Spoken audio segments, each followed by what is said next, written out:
अस्सलाम वालेकुम स्टूडेंट्स, हम केमिस्ट्री का 7th चैप्टर पढ़ रहे हैं। आज जो हमारा टॉपिक है oxidation and reduction in term of loss और गेन ऑफ इलेक्ट्रॉन, ये हमारे पिछले जो टॉपिक था उससे ही रिलेटेड है। सिंपल मैं आपको कहती हूँ कि आप लोग ये डेफिनेशंस याद कर लो कि ऑक्सीडेशन क्या होता है।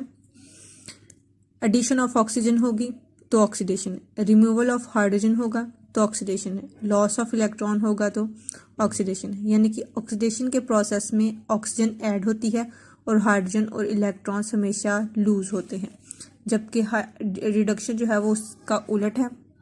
तो इसमें रिमूवल ऑफ ऑक्सीजन होगा, इधर एडिशन हुई है ना, इधर रिमूवल ऑफ ऑक्सीजन होगा, जबकि ये दोनों चीज़ें जो हैं ये गेन होंगी, ऐड होंगी। ठीक है, ये देखो सिंपल। ठीक है, स्टार्ट करते हैं। In chemistry there are many chemical reactions which do not involve oxygen and hydrogen. यानी कि ऐसे बहुत से प्रोसेसेस होते हैं जिसमें ना ऑक्सीजन होती है ना हाइड्रोजन होती है। तो हमें कैसे पता चलेगा कि ये प्रोसेस जो है ये ऑक्सीडेशन वाला प्रोसेस है या फिर रिडक्शन वाला प्रोसेस है। तो उसको नॉमिनेट करने के लिए हमने इलेक्ट्रॉन्स का यूज़ किया है, but they are considered redox reaction, लेकिन हम उसको रिडॉक्स रिएक्शन कहते हैं। To deal with these reactions, new concept loss or gain of electron is used. Loss और गेन ऑफ इलेक्ट्रॉन का जो कॉन्सेप्ट है वो हमने इस्तेमाल किया ताकि हमें ऑक्सीडेशन और रिडक्शन का ज़्यादा पता चल सके। Therefore, reactions which involve loss or gain of electrons are also called oxidation and reduction reactions. यानी कि जिसमें लॉस और गेन ऑफ इलेक्ट्रॉन होगा उसको भी हम रिडॉक्स रिएक्शन ही कहेंगे।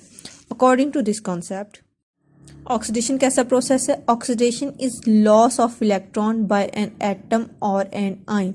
अगर कोई एटम या आइन अपने अंदर से इलेक्ट्रॉन जो है वो लूज कर देता है तो वो जो प्रोसेस कहलाएगा वो ऑक्सीडेशन होगा। फॉर एग्जांपल Zn, हम जिंक की एग्जांपल ले लेते हैं। Zn इसने अपने 2 इलेक्ट्रॉन्स जो हैं वो लूज किए हैं, यानी कि इसके अंदर ऑक्सीडेशन हो रही है। आयरन है, इसने अपना 1 इलेक्ट्रॉन जो है वो लूज किया है, यानी कि इसके अंदर ऑक्सीडेशन हो रही है।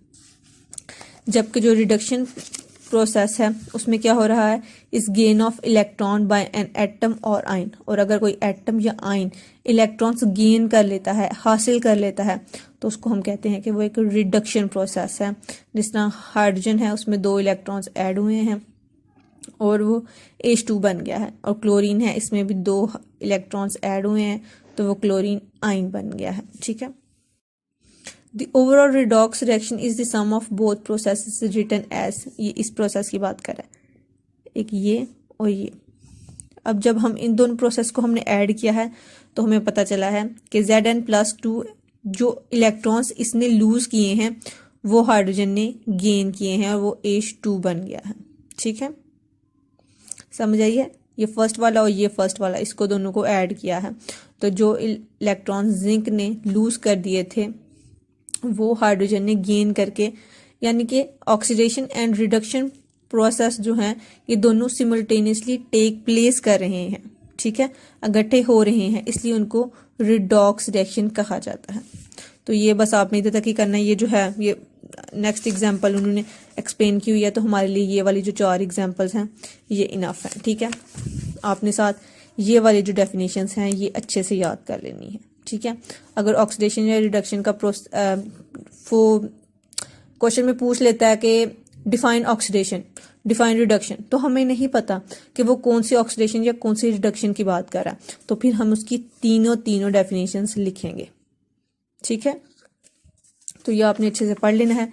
ये इतना सा प्रोसेस है। ठीक है, और ये डेफिनेशंस ये आपने अच्छे से कर लेनी है। अगर नहीं समझ आएगी तो मुझसे पूछ लेना, मैं दोबारा समझा दूंगी। ठीक है, अल्लाह हाफिज़।